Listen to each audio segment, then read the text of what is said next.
Sejam bem-vindas todas as trabalhadoras e trabalhadores domésticos do município de São Paulo.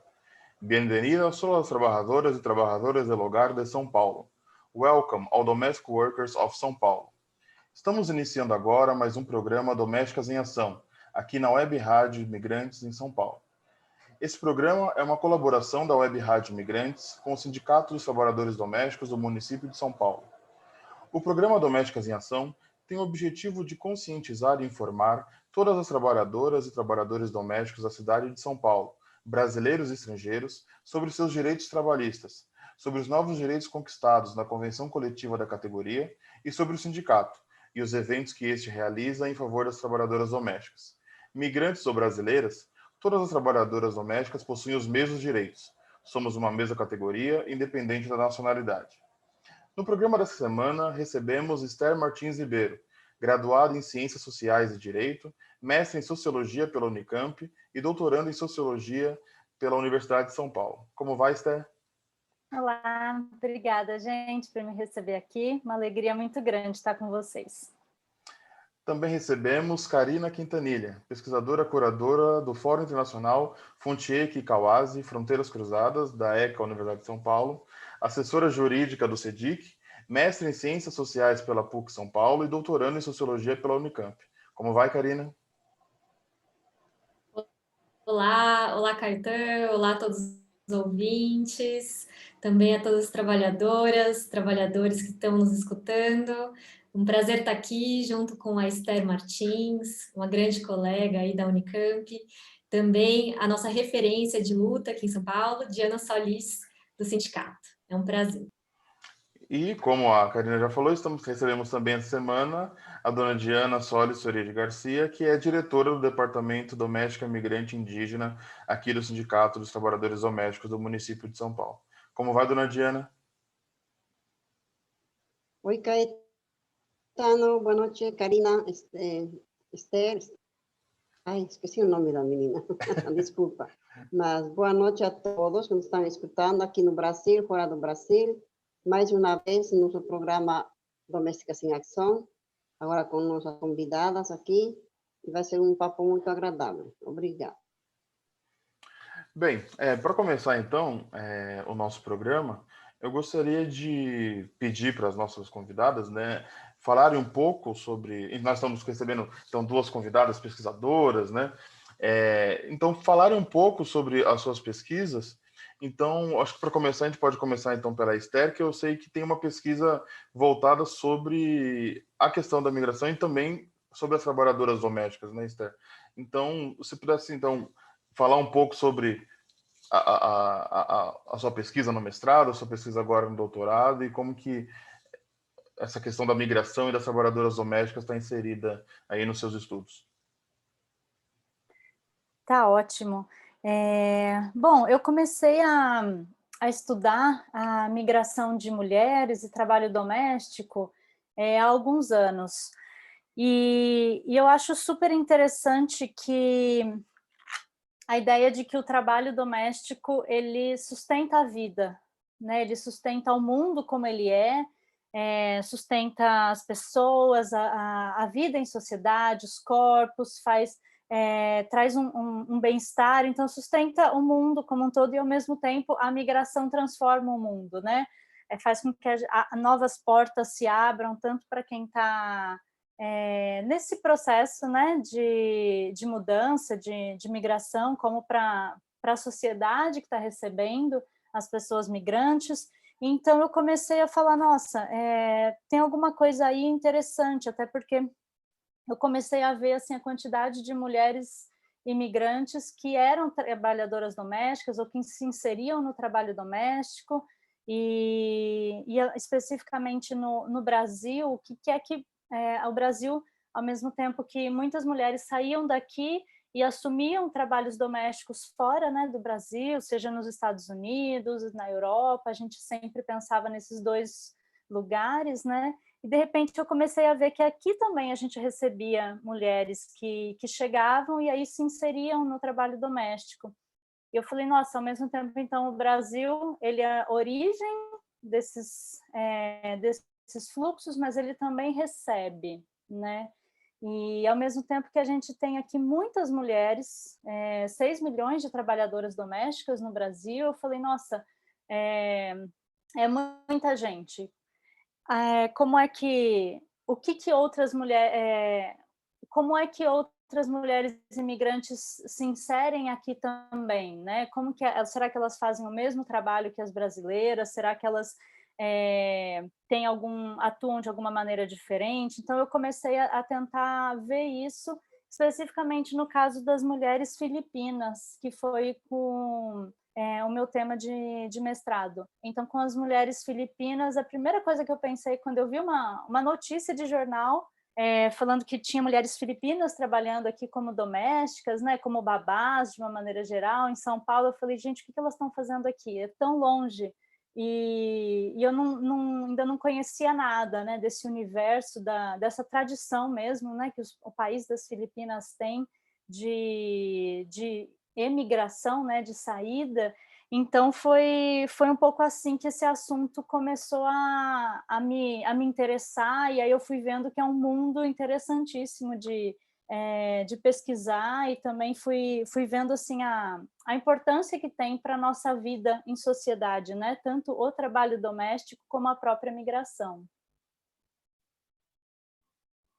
E é interessante um ponto que você trouxe, tá? Porque é algo que esses fluxos, né, das trabalhadoras domésticas, esse fluxo internacional é algo que não parece muito óbvio quando a gente pensa, mas justamente, né, sempre tem essa mentalidade que as brasileiras que vão para os Estados Unidos ou vão para a Europa, mas o Brasil também é um grande receptor de trabalhadoras domésticas, né? Geralmente aqui da América do Sul, né, muitas paraguaias, bolivianas, peruanas, quer dizer, aqui da América do Sul, algumas da África, mas, como você bem disse, inclusive das Filipinas, que é um processo, é um fluxo muito estranho quando você escuta, mas que tem toda a sua especificidade, tem o seu porquê, tem as suas...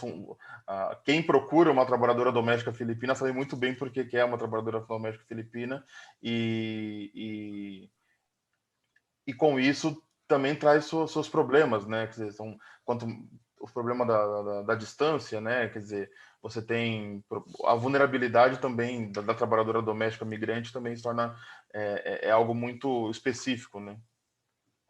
Não, com certeza. É super interessante porque cada indivíduo e cada mulher também, né, nesse sentido também vai ter a sua história, mas tem algumas coisas que são muitas vezes comuns, as experiências de, por exemplo, mulheres filipinas, né, que vêm daí de um contexto parecido, e outros fluxos aqui que a gente encontra em São Paulo também, que é para isso que eu estou olhando agora no doutorado, estou tentando me aprofundar um pouco mais nisso, entender um pouco mais esses fluxos, principalmente na América Latina, e como que o Brasil está recebendo mulheres de onde, de quais nacionalidades, quais trabalhos elas estão se inserindo, como que era esse contexto de onde elas vieram, né? Porque o Brasil também é um país assim de grandes desigualdades econômicas, sociais,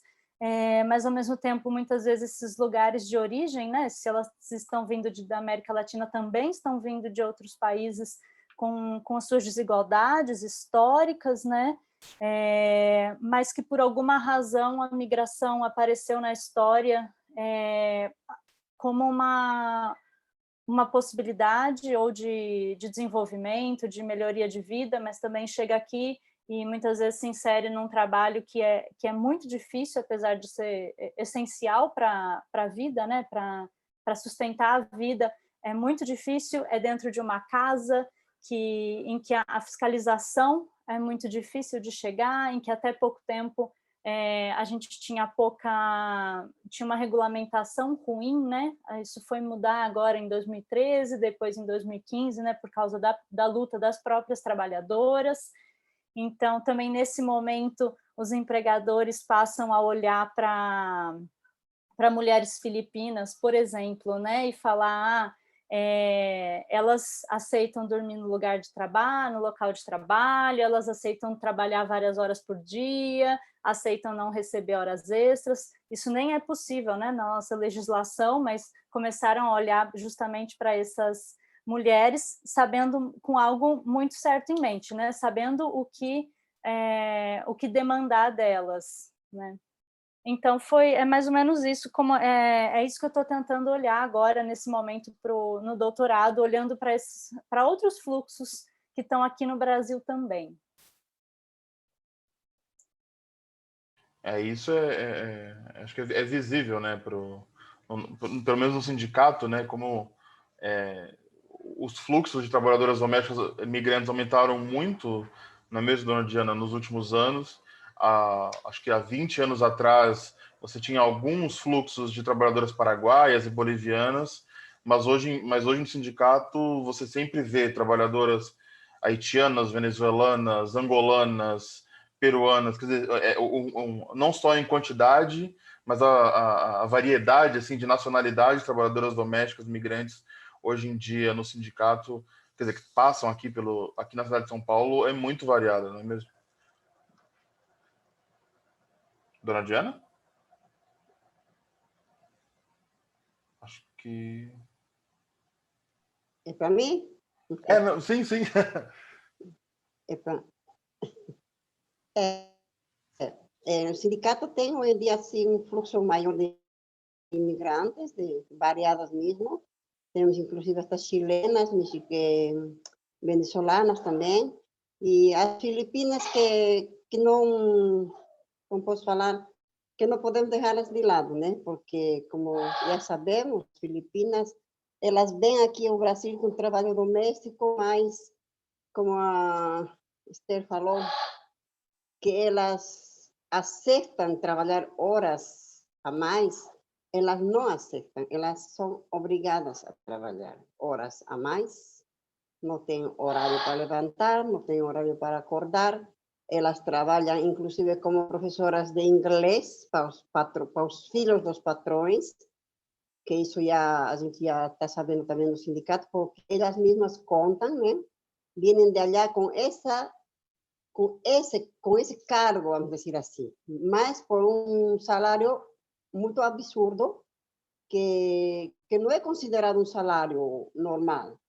Elas ganham uma miséria e fazem de tudo. Então, muitas delas, às vezes, acabam fugindo, como já aconteceu, a gente já viu aqui em São Paulo, né? E, então, as Filipinas, eu acho que elas, como posso falar, elas não falam, não comentam com ninguém o que estão passando, até que elas são descobertas por alguma pessoa, ou alguém que descobriu, ficou sabendo de alguma coisa, ou elas mesmas têm que ter coragem e sair e falar, e venir no sindicato, como já fizeram várias, porque esse é o papel delas, que elas vêm aqui como escravas praticamente. Isso não é trabalho doméstico, isso é escravidão. Não tem horário, não tem direito, não tem nada. É escravidão. E, aliás, elas não recebem dinheiro aqui, o salário delas. Elas pagam a família delas allá. Então, elas aqui não têm nada. E mal tem uma comida decente para elas comerem. E mal elas descansam, elas dormem poucas horas. Como um ser humano que não se alimenta direito, não descansa os horários certos, pode trabalhar no dia seguinte e fazer o trabalho que elas fazem. Então, isso é um absurdo, para mim isso é escravidão. Eu sempre falo que hoje em dia os imigrantes estão ocupando o lugar dos escravos. Na minha opinião, é o que eu vejo hoje em dia, não só com as Filipinas, com muitas imigrantes. A escravidão acabou, gente, faz tempo. São seres humanos, somos pessoas. Como uma pessoa pode escravizar outra pessoa, outro ser humano? Isso não aceito. Sem contar que algumas sofrem assédio físico, que já se viu na televisão, moral, psicológico, sem contar assédio sexual. Essas coisas se passam com os imigrantes aqui no Brasil. E não só com os imigrantes do Brasil, com os brasileiros mesmo. Tem muita brasileira que não é do São Paulo, que vem do interior, é uma migrante também. Saem da roça, no meio do mato, para trabalhar na cidade grande, que elas acham que é uma coisa maravilhosa que vão fazer na vida delas, mas se deparam com isso. Não tem onde morar, vão trabalhar no trabalho, dormindo no trabalho, por um prato de comida e, às vezes, por a moradia. Isso tem que se lutar. Temos que lutar. Eu sempre falo, doméstica imigrante no Brasil, ela é invisível. Já falei muitas vezes. Sempre que participava dos seminários, todo mundo fala de imigrante. Imigrante aqui, imigrante ali, vamos defender imigrante, vamos fazer isso por imigrante. E alguém falou das domésticas imigrantes? Eu não escuto quando eu vou. Fico triste. Eu participo, eu vou, às vezes... Bom, agora não estamos participando presencial, né? Mas às vezes que fui seminários, eventos, ninguém fala de doméstica imigrante. Ninguém fala. Esse dia, na live que tivemos com o Suplicy, com o senador, com o moço, eu falei, ninguém fala. Doméstica imigrante, ela é invisível. E é triste, eu fico muito triste. E não quero que isso continue. Eu quero que isso mude. E por isso que estou no sindicato. Eu quero que outras imigrantes também entrem na diretoria do sindicato. Quem sabe um dia mais para lá elas podem ser senadoras, deputadas, por que não? São seres humanos, elas têm que ser respeitadas. Todos temos direito ao respeito, à comida, à moradia, a uma vida decente. Obrigada. Eu acho que esse é algo que a gente sempre retoma aqui no programa, né? Essa questão da invisibilidade. A trabalhadora doméstica no Brasil já é uma categoria que sofre mais, que é mais invisível, que tem seus direitos mais atacados. A trabalhadora doméstica imigrante, então, dentro da casa das pessoas, é mais invisível ainda. Mas então vamos trazer a Karina, que até agora tá ali quietinha, então vamos trazer a Karina para a conversa, porque eu também pediria para a Karina também falar um pouco sobre a sua pesquisa, mas também trazer o seu lado mais institucional, né? A Karina também trabalha no CEDIC, tem também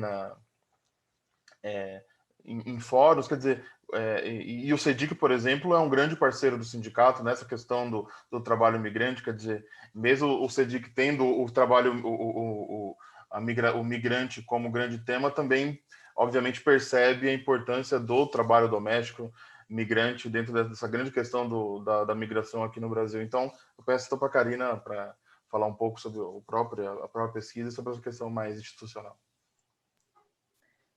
Obrigada, Cartan. Eu, enquanto escutava vocês falarem, né, também estava me recordando do início da pandemia, né, que a notícia aqui do Brasil que tivemos foi justamente uma das primeiras pessoas que a gente teve, né, informação de que se contaminou e veio a falecer de Covid foi uma trabalhadora doméstica, né? E isso eu acho que é um maior exemplo aí de toda essa questão que a gente está falando, das políticas de invisibilização social, né, dessa categoria, e isso fica ainda mais escancarado, né, quando a gente está falando das trabalhadoras domésticas imigrantes, né? Se a gente entende que para as trabalhadoras domésticas brasileiras, as conquistas de direitos se deram, né, nos últimos anos, um período muito recente da nossa história, e ainda tem, né, muitas conquistas a serem feitas nesse sentido. Por outro lado, né, a proteção dos direitos dos imigrantes no Brasil se deu apenas em 2017, né, pela luta dos imigrantes, junto com as entidades representativas, né, que conquistaram a lei de imigração, né, que é uma lei, então, que vem substituir o Estatuto do Estrangeiro, né, uma lei que era da ditadura, e que olhava o imigrante como uma ameaça à segurança nacional, né? Sem direitos políticos, sem liberdade de expressão, né? E justamente esse foi um dos pontos, né, um dos meus pontos de interesse no mestrado, quando eu já estava, me interessei muito para trabalhar com migração, porque eu já trabalhava com direitos humanos há alguns anos, né? Eu sou formada em direito, sou advogada, e tive a oportunidade de organizar um curso, né, que era o Todo Migrante Tem Direito à Informação, por via de um edital da prefeitura, e foi uma experiência que me influenciou muito, que me inspirou, de fato, a começar a estudar, me aproximar dos coletivos de imigrantes, né, desses grupos que estavam se mobilizando, principalmente em São Paulo, naquela época, por essa lei de imigração, né? Então, foi muito interessante que eu pude acompanhar e estudar, então, no meu mestrado, a lei de imigração, né, todo esse processo, mas me interessei especificamente para também analisar isso também, né, que a gente está discutindo aqui, que é o fenômeno da migração nesse capitalismo que a gente vive, né? O que significa esses movimentos migratórios, né? Quais são as causas da migração, de fato, diante dessas pressões, né? Num contexto de uma crise brutal, né? Que a gente está vivendo, né? Tem alguns estudiosos que falam, né? O Pietro Basso é um sociólogo italiano bem interessante nesse sentido, que ele afirma que a gente está passando pela maior crise da história do capitalismo, né? Desde 2007 aí, e agora ainda mais, sem dúvida, né? Estão chamando até de capitalismo pandêmico, né? O meu orientador lá na Unicamp, o professor Ricardo Antunes, que é uma referência da sociologia do trabalho, né? Então, eu também estou buscando me aprofundar agora na pesquisa sobre o trabalho imigrante no Brasil contemporâneo, né? E como, especificamente, nesse contexto da ascensão da extrema-direita, em que a gente está vendo uma ascensão global, né, dessa extrema-direita que tem uma agenda de ataque a direitos, e especificamente, né, a um ataque aos direitos trabalhistas, aos direitos das mulheres, né, e todos os direitos humanos, né, assim, eu estou muito interessada, então, em entender o impacto desse ascenso, especificamente no Brasil, e como isso vai impactar nas populações imigrantes, né, aqui, e também muito interessada em estudar essa resistência, né, dos imigrantes, como a gente vê o exemplo da Diana, né? Então, eu queria chamar atenção, né, para uma questão específica que eu acho que atravessa toda a discussão sobre a migração, principalmente quando a gente fala do trabalho imigrante no mundo hoje, né? Se o trabalho, né, global ele já passa necessariamente pela informalidade, né, pela terceirização, pela uberização do trabalho, né? O trabalho imigrante ainda tem agravantes dentro desses fenômenos que passam pela política de indocumentação, que, ao meu ver, está relacionado também com o racismo de Estado, né? Porque interessa aos governos, né, aos estados nacionais, criar essas fronteiras, que são fronteiras porosas, né, a esses fluxos, porque tem uma migração que é bem-vinda, né? E, por outro lado, tem uma outra migração que interessa ao Estado explorar essa mão de obra, esses trabalhadores e trabalhadoras, como é o caso das domésticas, né? Que vai ser uma migração sem direitos, né? Vai ser uma migração ali indocumentada por uma política, né? Que está sendo pensada, uma geopolítica global, que está pensando em explorar, né, essa mão de obra, né? E, por isso, a gente entende que esses imigrantes acabam vivenciando também no Brasil um limbo jurídico, né, Diana?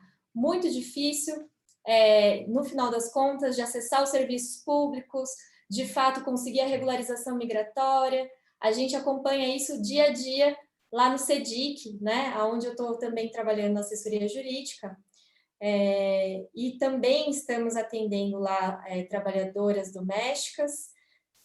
Muito difícil, ainda mais nesse contexto da pandemia, a questão da fiscalização do trabalho análogo à escravidão, né?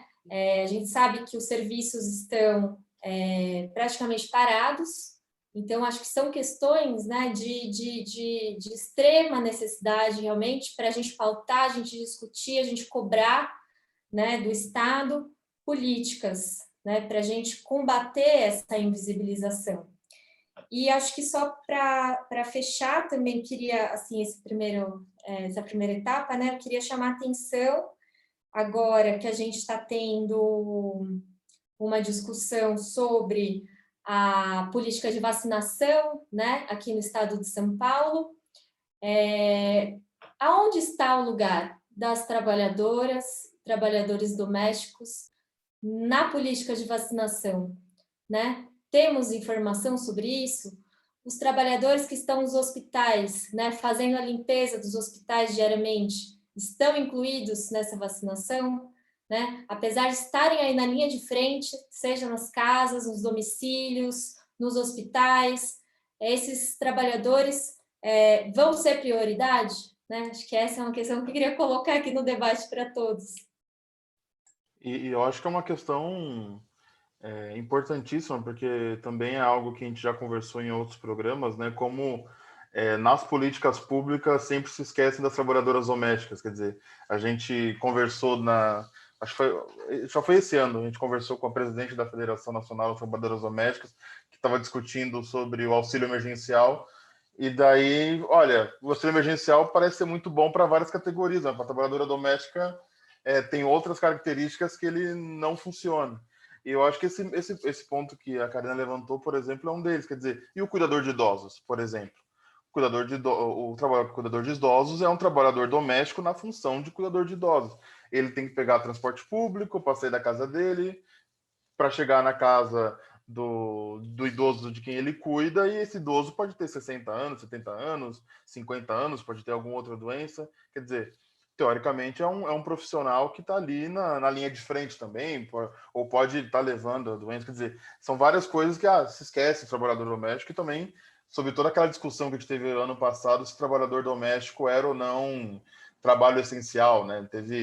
Foi uma disputa em alguns estados, né? No Pará, acho que foi um deles, que, olha, trabalhador na lista de trabalho essencial colocou trabalhador doméstico, e daí toda uma ação dos sindicatos falando sobre olha, deixa em casa, mantém os salários, né? É toda uma ação. E daí, justamente nisso, acho que a gente pode, então, focar um pouco no Brasil, como a Karina já fez, a Esther também falou na parte dela, sobre essa situação mais atual, né? Um ponto que eu acho que a gente podia focar um pouco mais é sobre esse lugar do Brasil dentro desse grande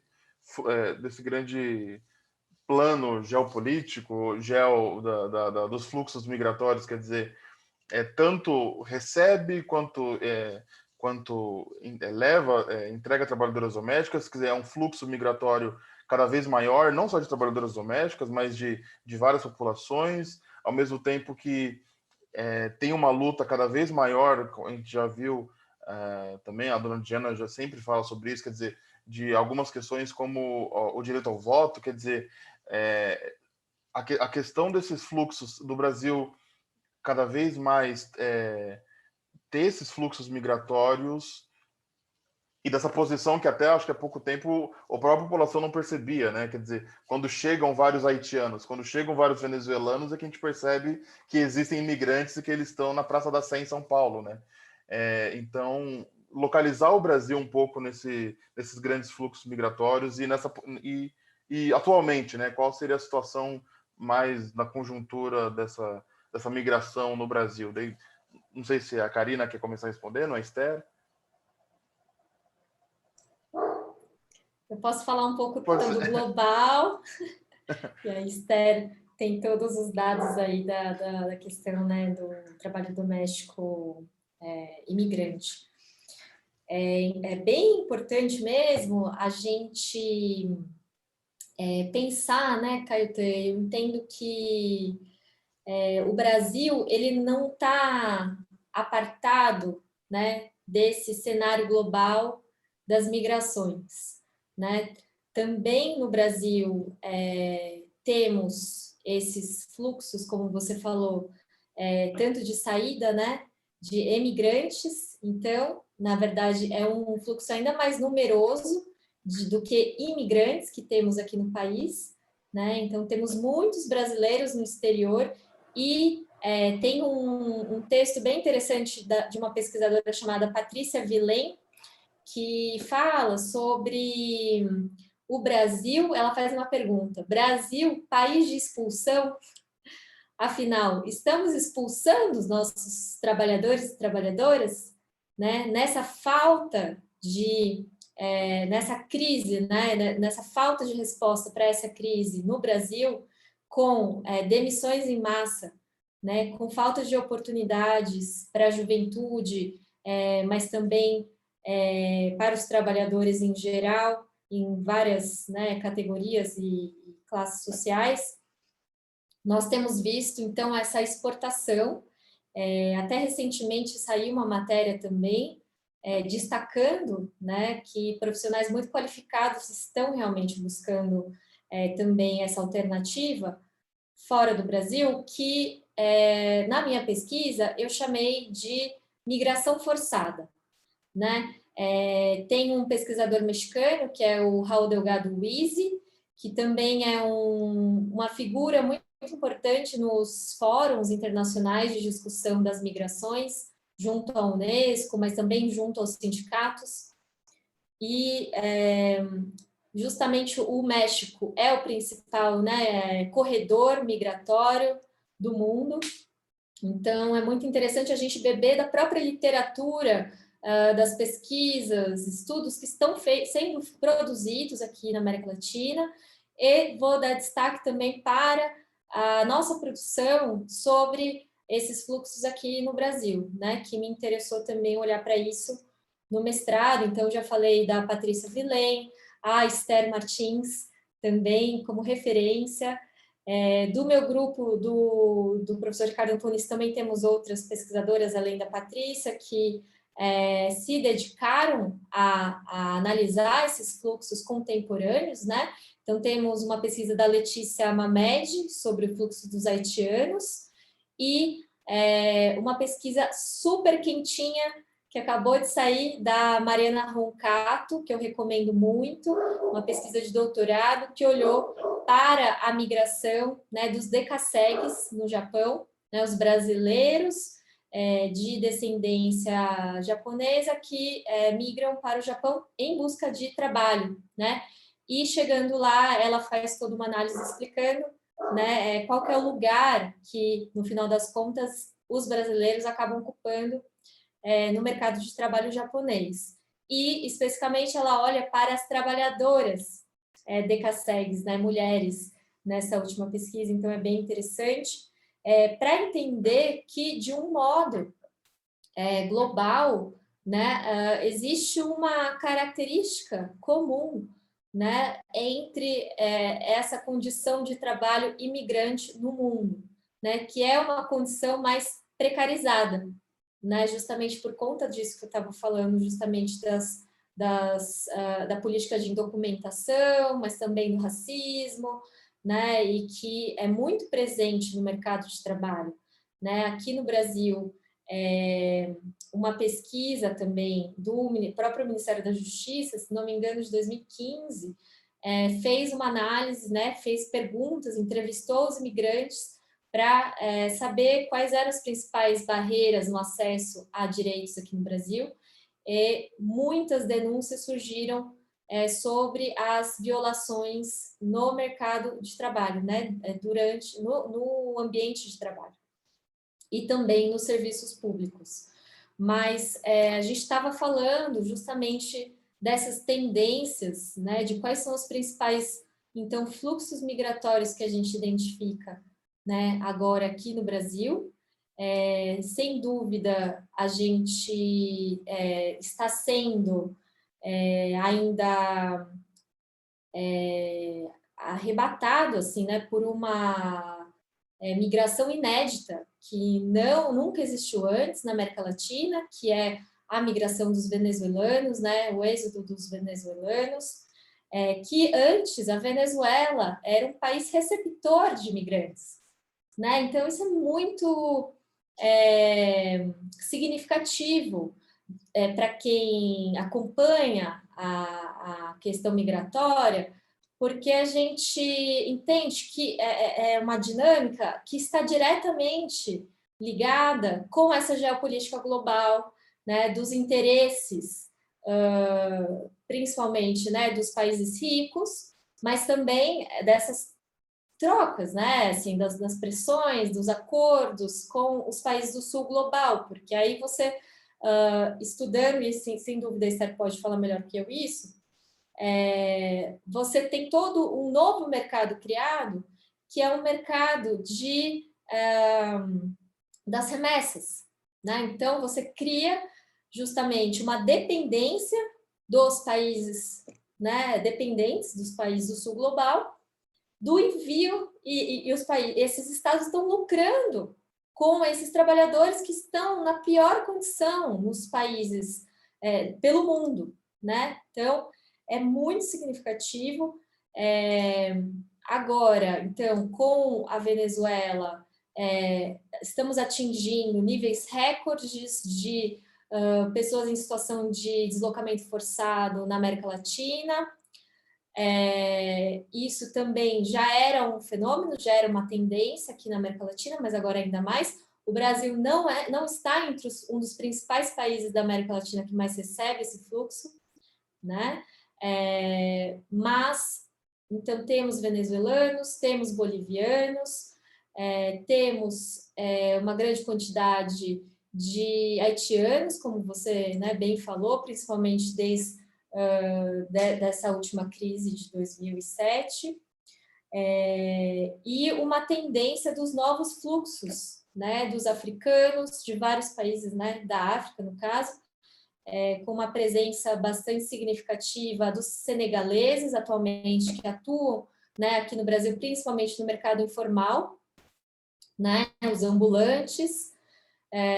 Então, eu destacaria justamente essas nacionalidades, né, como muito significativas e que estão transformando, né, a sociedade, a nossa sociedade, né, e que são e que a gente deveria realmente, como a Esther colocou, acho que de uma forma muito interessante, né, a importância desses trabalhadores e trabalhadoras para a nossa vida em sociedade, né, porque a gente tem muito a aprender, muito a evoluir enquanto sociedade com a presença desses imigrantes, né, de várias culturas e experiências, também políticas, né, que trazem consigo, mas que a gente também tem que olhar criticamente sobre esses fenômenos, né, o que está acontecendo para que esses deslocamentos aconteçam dessa maneira, né, permeados por tantas violações de direitos.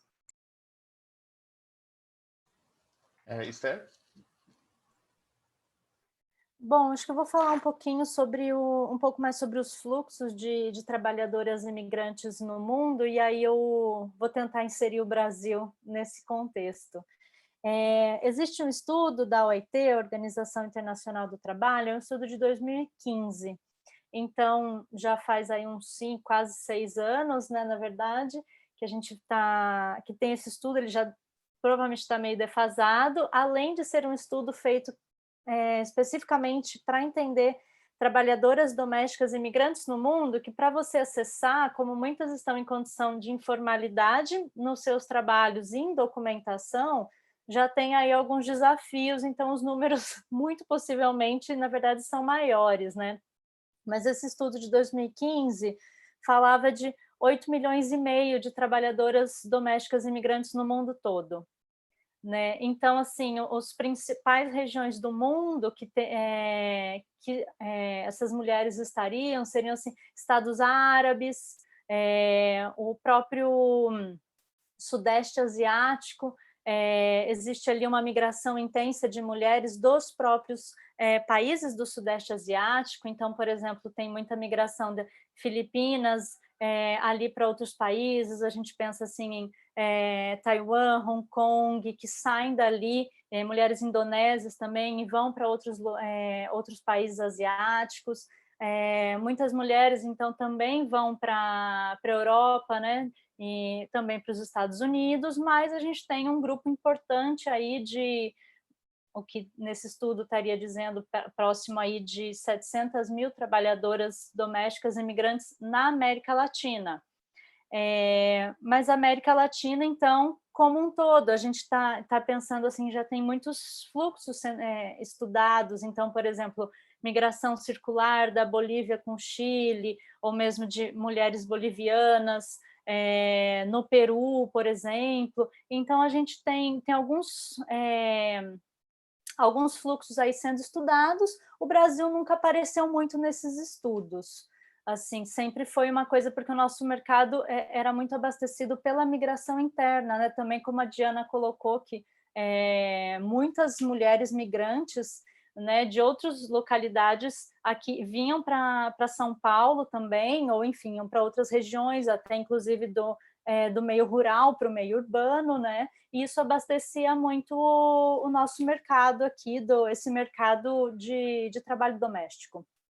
Aí, em 2013, aliás, na década de 2000, a gente teve muitas mudanças, né, aqui no país, desde um crescimento econômico, mas também um crescimento dos empregos formais, né, aqui no Brasil.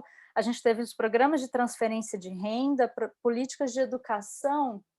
A gente teve também uma mudança nos padrões de migração interna aqui no país, e isso fez com que muitas meninas, assim, de novas gerações mesmo, de idade, não entrassem no trabalho doméstico.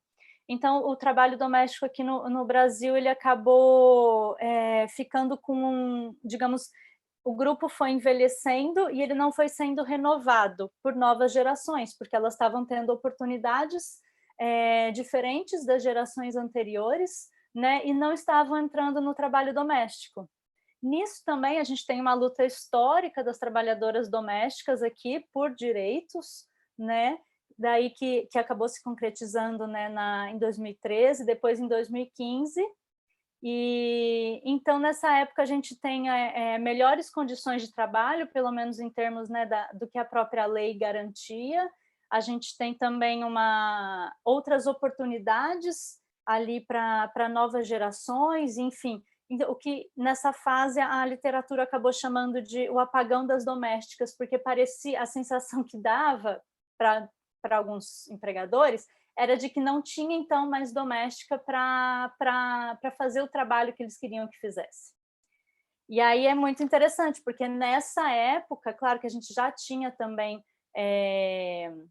mulheres imigrantes aqui no Brasil fazendo o trabalho doméstico, mas nessa época também começou-se, então, a buscar por exemplo, essa força de trabalho filipina, né, que, como a Diana colocou, não é que aceitava trabalhar em determinadas condições, mas foram colocadas para trabalhar em determinadas condições que muitas vezes elas nem imaginavam, ou que na verdade a lei garantia outra coisa, mas que faziam com que elas trabalhassem muitas horas por dia, enfim, então tivessem condições muito, muito ruins de trabalho, né? Algumas chegaram a denunciar realmente o trabalho análogo à escravidão, então o trabalho escravo dentro das casas acontecendo, mas que já acontecia antes, né? E que isso acabou daí trazendo mostrando, na verdade, um pouco dessa nossa face que ninguém queria ver, era de que a gente continuava e continua com essa mentalidade de que o trabalho doméstico ele é uma continuidade da escravidão. Então, a gente assim, não se importa em deixar ele com condições muito complicadas, né? E nisso também a gente tem aí o crescimento desses fluxos aí vindo para o Brasil, de mulheres haitianas, de mulheres venezuelanas. Eu estava até lendo ontem um boletim da OBMigra de 2020, falando sobre as carteiras de trabalho que foram nos últimos anos emitidas, né? Aí a maior parte em 2019 foi para mulheres venezuelanas, depois para mulheres haitianas, depois para mulheres cubanas. No mercado formal de trabalho das mulheres imigrantes, por exemplo, a gente tem que a maior parte é de vínculos empregatícios, né, de haitianas, depois de venezuelanas.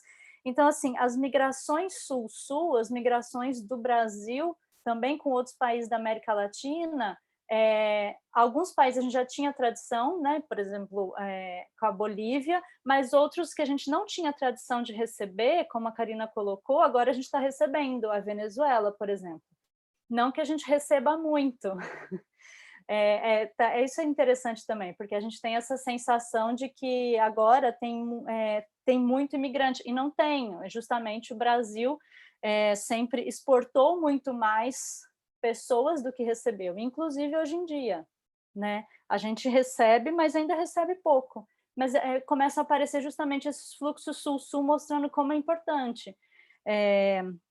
As venezuelanas e as haitianas, pelo menos assim, em termos de vínculos formais de trabalho, estão principalmente inseridas em atividades de limpeza. A caracterização aparece como faxineiras, mas aí justamente não é uma faxina dentro das casas, processos assim de limpeza em indústrias, em prédios, em hotéis, em shoppings, até como camareira desses locais, em restaurantes também.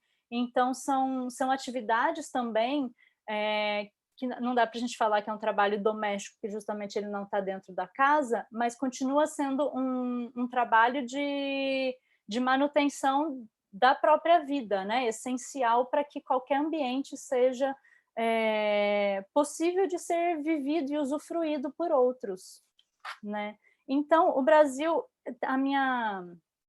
a professora Rosana Beininger tem uma expressão que eu acho, ela resume muito bem, que o Brasil ele aparece não como um local, um destino desejado, mas como um destino possível para muitos desses fluxos. Então, ao mesmo tempo que a gente teve uma época que parecia muito promissora no país, né, por várias razões também de instabilidades em países vizinhos, o Brasil começou a aparecer mais como um destino interessante para esses fluxos, até para mulheres, por exemplo, filipinas, que nem estavam próximas aqui, mas que ouviram de que aqui também a gente tinha uma legislação avançada em relação aos direitos das trabalhadoras domésticas.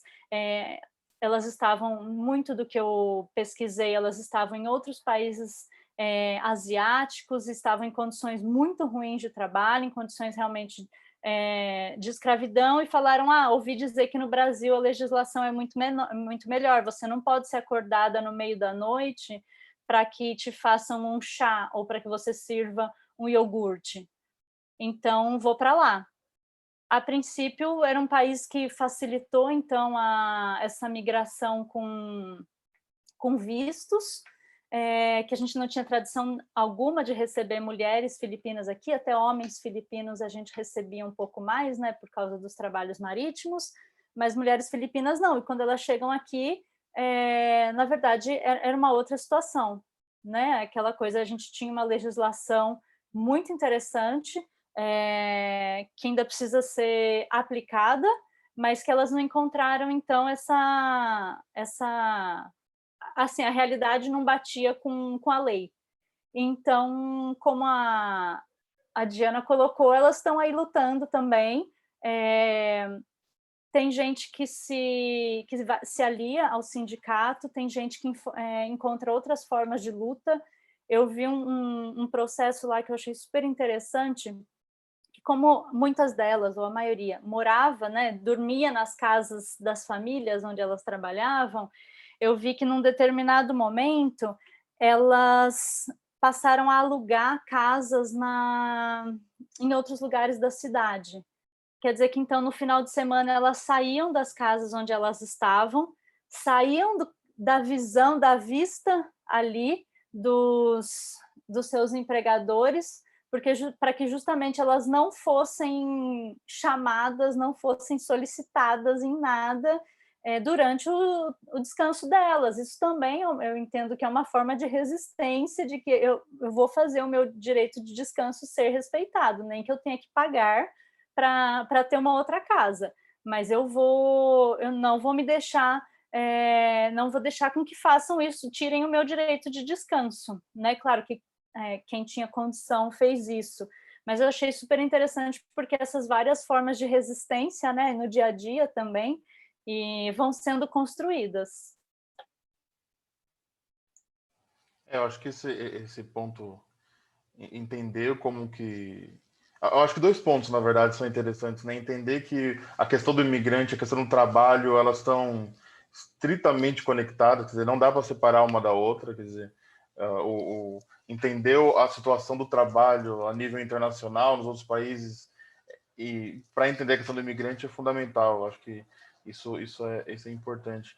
E nessa questão especificamente de trabalhadora doméstica, entender esses fluxos, como que vem, como que a própria como a Esther bem disse, né, a própria melhoria da situação no Brasil faz com que aumente o fluxo de trabalhadoras domésticas migrantes, quer dizer, algo que talvez fosse até inesperado, mas acontece, e daí tem que toda uma nova questão que tem que lidar. E eu acho que um ponto nessa última questão que você levantou sobre a moradia é um ponto que é histórico dentro das trabalhadoras domésticas, quer dizer, é quase uma libertação sair da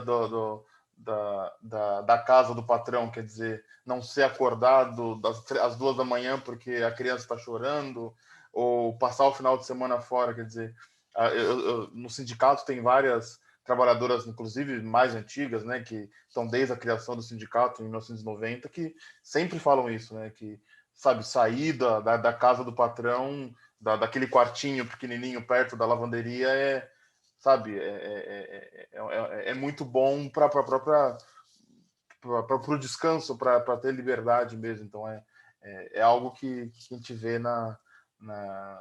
agora nas trabalhadoras domésticas migrantes, mas que é algo também que também nas trabalhadoras domésticas brasileiras, ao longo de muitos anos, a gente também vê. Infelizmente, a gente Posso Por favor, só uma observação bem rapidinha, que eu acho que vale a pena a polêmica, que nessa questão, né, desses novos fluxos para o Brasil, né, nos últimos anos, e principalmente nesse período de um certo crescimento, né, econômico, tem algumas pesquisas que mostram, né, que, na verdade, houve um esforço ativo, né, da política externa brasileira em atrair essa migração, esses imigrantes, né? Então, houve uma política voltada para determinados países para buscar colocar uma imagem, né, desse crescimento, né, valorizar esse crescimento. Então, também no período da Copa do Mundo, também, né, em vários eventos a nível internacional, em que o Brasil teve esse destaque e também esse reconhecimento, né, dos avanços. Mas, ao mesmo tempo, não vimos, né, nesse período, os avanços concretos das legislações migratórias. E isso foi uma questão interessante assim, para a gente pensar, que demorou um pouquinho mais. Veio essa conquista aí da lei de imigração no período mais contraditório da nossa história, né? Já no período pós-golpe, aí, infelizmente. Só a título de curiosidade, um fato que eu lembro na faculdade em Brasília, tinha um amigo angolano que ele me falava, não, porque o pessoal na África acha que o Brasil tá bombando, isso era 2011, 12. Deu, sério? Daí ele falou, o pessoal no Sudão, sabe, fluxos dentro de alguns países africanos para Angola para conseguirem chegar no Brasil, porque era o caminho mais fácil, porque viam o Brasil, sabe, crescendo, quer dizer, era um período onde o Brasil realmente estava assim, era muito bonito no Brasil, era um Brasil do futuro realmente, e o pessoal vinha, quer dizer, acho que é bem aquilo, né? Talvez não fosse o lugar que eles queriam vir, mas era o lugar possível, então o Brasil era o lugar possível para se migrar. Eu achava, e eu ria com ele, mas era isso, era um negócio, era um fato bem interessante. Estamos encaminhando agora para o final do programa, infelizmente. Eu já gostaria de agradecer muito a presença da Esther, da Karina, da dona Diana. E como sempre, no nosso programa, eu gostaria de passar para a palavra final, tanto da Esther quanto da Karina, e também da dona Diana. E, além de fazer um comentário final, eu gostaria de pedir que nesse comentário final vocês colocassem uma perspectiva da avaliação de vocês desse futuro. Quer dizer, como a própria Karina acabou de falar, em 2017 vem uma nova lei de imigração no meio do governo Temer, ali, sem o pessoal sabe, a coisa mais contraditória, talvez, desse período, quer dizer, algo positivo no meio daquele turbilhão que foi aquele ano. Então, eu gostaria, então, de pedir essa palavra final, meio que falando o que vocês esperam para essa situação da migração nesse ano, ou para não ser muito exigente na futurologia aqui, pelo menos até o final do governo Bolsonaro, assim. O que vocês esperam desse governo ainda nesse tema? Pode ser a Karina? Pode ser, sim. É difícil essa questão, né? Porque, na verdade, estamos todos torcendo para que esse governo seja derrotado de uma vez, né? Por todas, enterrado, porque só assim a gente vai conseguir avançar, né? Sem dúvida, nas lutas. E eu gostaria de destacar, então, nesse final aqui, acho que o debate foi muito bom, a gente fica, assim, pensando em várias questões, querendo, né, seguir debatendo isso, mas primeiro agradecer o convite, foi um prazer, e queria destacar que uma das iniciativas, né, que partiram dos próprios imigrantes durante a pandemia e que continua sendo central aí, né, para a situação dos trabalhadores e trabalhadoras imigrantes aqui no Brasil é a campanha Regularização Já, né, que na verdade é uma campanha internacional puxada por movimentos em diversos países, né, que teve sucesso em Portugal, né, onde houve a regularização migratória, inclusive diversos brasileiros, né, de grande parte dos brasileiros que se encontravam indocumentados em Portugal durante a pandemia, né? E a gente sabe que a gente está falando aqui, né, dessa conquista da Lei de Imigração em 2017, que uma dos golpes que a gente sofreu na política migratória foram os vetos do Temer a essa lei de imigração, né? E um dos vetos foi justamente uma reivindicação histórica, né, dos imigrantes que estava constando pela anistia, né? A anistia, para quem está escutando a gente na política migratória, significa a possibilidade de regularizar todos os imigrantes que se encontram documentados no país até uma determinada data, né? No caso, seria até 2017 a lei de imigração. E é um mecanismo muito importante na história do Brasil, que em diferentes momentos a gente conseguiu avançar, né, com esses direitos por meio da anistia. Infelizmente, isso não aconteceu, então temos um saldo enorme de imigrantes que ainda não conseguiram, né, se regularizar. Temos muitas dificuldades para conseguir os dados dos imigrantes indocumentados no Brasil atualmente, mas o que a gente percebeu durante a pandemia também, né, trabalhando na linha de frente aí, é que tem uma quantidade imensa de imigrantes indocumentados e que, por exemplo, não conseguiram acessar o benefício emergencial, né? A Diana sabe muito bem disso, acho que no sindicato vocês acompanharam muito essa situação também, dessa dificuldade que foi para conseguir que esses imigrantes pelo menos conseguissem aplicar, né, para pedir o benefício, e muitos não conseguiram, e ainda mais preocupante a situação agora, que nem previsão de benefício emergencial mais temos, né, então, para pensar em qualquer previsão futura, a gente vai ter que enfrentar, né, e colocar essa agenda de lutas, porque realmente só com a mobilização que a gente vai conseguir esses avanços. Então, queria deixar mais um convite também, além, né, da campanha Vacina para Todos, já também queria deixar um convite aqui para todos os ouvintes, também para vocês, Caiutã, Diana, Esther, para o próximo ciclo de debates do Fórum Fronteiras Cruzadas. Nossas redes sociais é @fronteirascruzadas, no Instagram, no Facebook, no YouTube, temos o canal onde é transmitido, né, esses debates, e o próximo ciclo vai justamente tratar do trabalho imigrante, tendências e resistências, né? Teremos a participação da Diana em um dos ciclos, também a Esther, né? E uma das mesas, eu estou tentando abrir aqui, um minutinho, aqui já.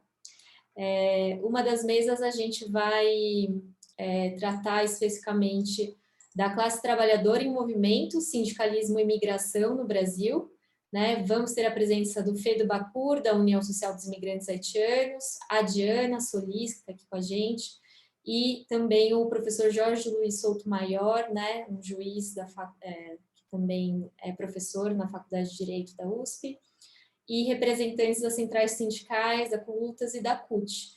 Então, já fica o convite, né, e daremos seguimento a essas conversas, com certeza, e com a presença também do professor Ricardo Antunes, no dia 11 de fevereiro. Então, teremos mesas a partir do dia 4 até o dia 11, fiquem atentos nas nossas redes sociais. Obrigado, Karina. Agora, Esther, por favor. Gente, agradecer muito, conversar com vocês, aprender, ouvir e compartilhar um pouco também do que eu venho estudando. Desejar aí que todos consigam, que a gente consiga superar esse momento político, esse momento de saúde, e vamos juntos, né? Queria falar um pouco sobre tendências, é difícil prever, mas a gente consegue olhar algumas coisas e tentar falar, acho que vai mais ou menos por aqui. Do que eu tenho visto, a gente tem uma ausência muito grande do Estado para prover justamente políticas e equipamentos de cuidados de crianças, de pessoas idosas, e é inclusive por isso que as mulheres sempre recorreram a outras mulheres, seja de uma maneira paga ou seja de uma maneira não paga, né? Então, assim, acho que a gente chama de arranjos privados dos cuidados. Então, as famílias vão se virando. Então, assim, a tendência, por mais que agora, no momento de pandemia, a gente tenha aí diminuído bem, né, os fluxos, né, de movimentação pelo mundo, a partir do momento que isso parar, assim, difícil pensar que a gente vai parar de receber e que, principalmente, a gente não vai deixar de ter necessidade de cuidados, porque justamente o trabalho doméstico, os cuidados, eles vão sustentar a vida e ele vai continuar sendo sempre necessário. Então, eu acho que assim, a gente vai continuar tendo a entrada de mulheres imigrantes no trabalho doméstico, porque o trabalho doméstico ele justamente vai ser necessário para esses cuidados de crianças, de idosos. Então, mulheres e até homens que estejam, né, nesses trabalhos, se unam, se ajuntam, lutem sim por melhores condições, porque não é verdade que o trabalho doméstico vai deixar de existir, né? Porque muitas vezes existe digamos, essa chantagem de se você quiser melhorar, se você tiver melhores condições, a partir do momento que você for formalizado, você vai ser dispensado. Não é verdade, o trabalho doméstico vai continuar sendo necessário e você é muito necessário, então se junte à luta por melhores condições. Obrigado, Esther. Agora, dona Diana, rápida mensagem final, por favor.